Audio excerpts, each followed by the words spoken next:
저승쌤의 저승상담소 그 2탄. 정말 많은 학생들이 과목 선택에 대해서 되게 많은 고민을 하고 있다라고 얘기를 들었어. 수학이 선택형 수능이 되면서 공통문항 22문항, 선택형 문항 8문항으로 나뉘지. 이 문항에 대한 선택 어떻게 해야 될까? 내가 예전부터 영상을 통해서 남겨놨었어. 하지만 이번 수능을 치고 나서 확실해진 점들, 이것들을 기반으로 해서 어떤 과목을 선택해야 되는지에 대해서 이 자리에서 얘기해볼까 한다. 우선 예전에 있었던 문과와 이과라고 하는 이런 경계선은 지금은 거의 사라졌다라고 봐도 무방해. 그 얘기는 뭐냐? 확통을 선택하든 미적을 선택하든 기하를 선택하든 결과적으로 큰 차이가 없다가 현재 수능을 통해 알게 된 확실한 방향이다. 하지만 미적을 선택한 친구들이 표점이 높을 수밖에 없다라고 하는 것은 잘하는 친구들이 많이 미적을 선택하기 때문에 그 안에서 성적이 더 잘 나온 친구들은 당연히 더 많은 대접을 해줘야 되는 거 아닐까? 그래서 표점 자체가 더 높다라는 얘기가 나오지만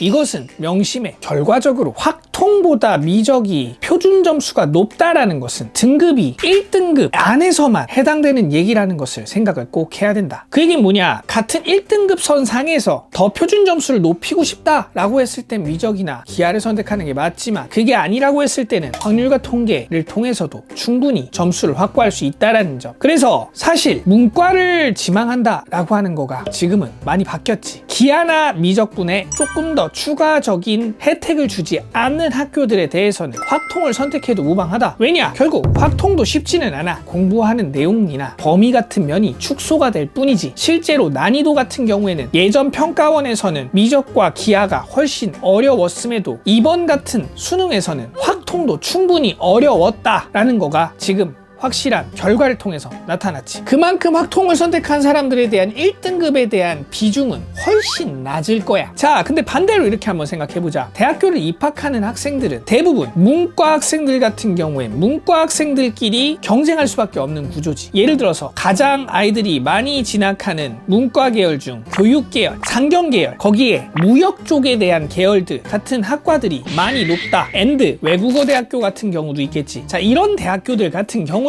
이과 학생들이 많이 유입되지 않기 때문에 수학에 대한 등급을 놓고 봤을 때 그 안에서 비율이 나눠진다. 그래서 선택 과목이 뭐가 됐던 간에 확통을 선택하는 친구들이 그 안에서 2등급, 3등급, 4등급 이렇게 나눠질 가능성이 높을 거고, 따라서 정시에서는 확통을 선택한 친구들이 경영이나 경제를 제외한 다른 문과 과목을 지원했다라고 했을 땐 기본적으로 낮은 등급 상에서 비교가 될 수밖에 없다. 즉 2등급이나 3등급을 받았다라고 하더라도 최상위권 대학교에 지원을 해봐도 가능성이 있다란 얘기지. 자, 근데 여기에서 왜 상경 계열을 뺐느냐? 이 상경 계열이 지금 가장 뜨거운 감자야. 왜? 이 상경 계열은 이과 학생들이 유입될 수도 있다라고 하는 가능성들이 대단히 높기 때문에, 즉 이과 학생들 중에 서강대나 한양대 아니면 그 이하급에 있는 학교를 가야 되는 학생들이 만약 교차 지원을 통해서 고대, 연대, 상경 계열에 지원했을 때 수학에 대한 이점을 가지고 올 수 있기 때문에 그쪽에 합격해버릴 수도 있다라고 하는 결과들이 나타나고 있어. 자, 이것은 뭐냐? 학교 타이틀이 중요하다라 생각하는 학생들의 경우에는 상경 계열은 문과만의 고유의 학과가 아니게 된다는 얘기지. 즉 문과와 이과가 섞이는 교묘한 사이에 들어가 있는 게 상경 계열이다. 그렇기 때문에 상경 계열을 지망하는 정말 그쪽의 뜻을 가지고 있는 학생들 같은 경우에는 오히려 처음부터 미적이나 기하를 선택해서 추가적인 플러스 알파의 점수를 취하는 게 훨씬 더 이득이라고 하는 이러한 사실들도 꼭 기억해 줘야 된다는 점. 올해 수능을 치룬 학생들도 있겠지만 이제 1년 뒤에 앞으로 우리가 수능을 쳐야 되는 친구들, 어떤 과목을 선택해야 될지, 어떤 전략을 취해야 될지 굉장히 고민이 많을 거라 생각해. 저승상담소를 통해서 선생님이 꾸준하게 너희들의 고민을 해결해 줄 수 있도록 노력하고 다시 알아보고 상담해 주도록 할 테니 항상 상담소를 통해서 너희가 고민을 타파하고 원하는 목표를 이룰 수 있게끔 나 저승쌤이 너희와 함께 할게. 남은 1년 동안 열심히 공부해서 좋은 결과를 내야 된다 라고 하는 사실은 절대로 변하지 않는 사실이니 무언가를 선택할지를 고민하기보단 어떻게 열심히 할지를 조금 더 고민하고 신경 쓰는 너희들이 되길 바란다. 자, 여기까지. 다음 시간에 또 만나자.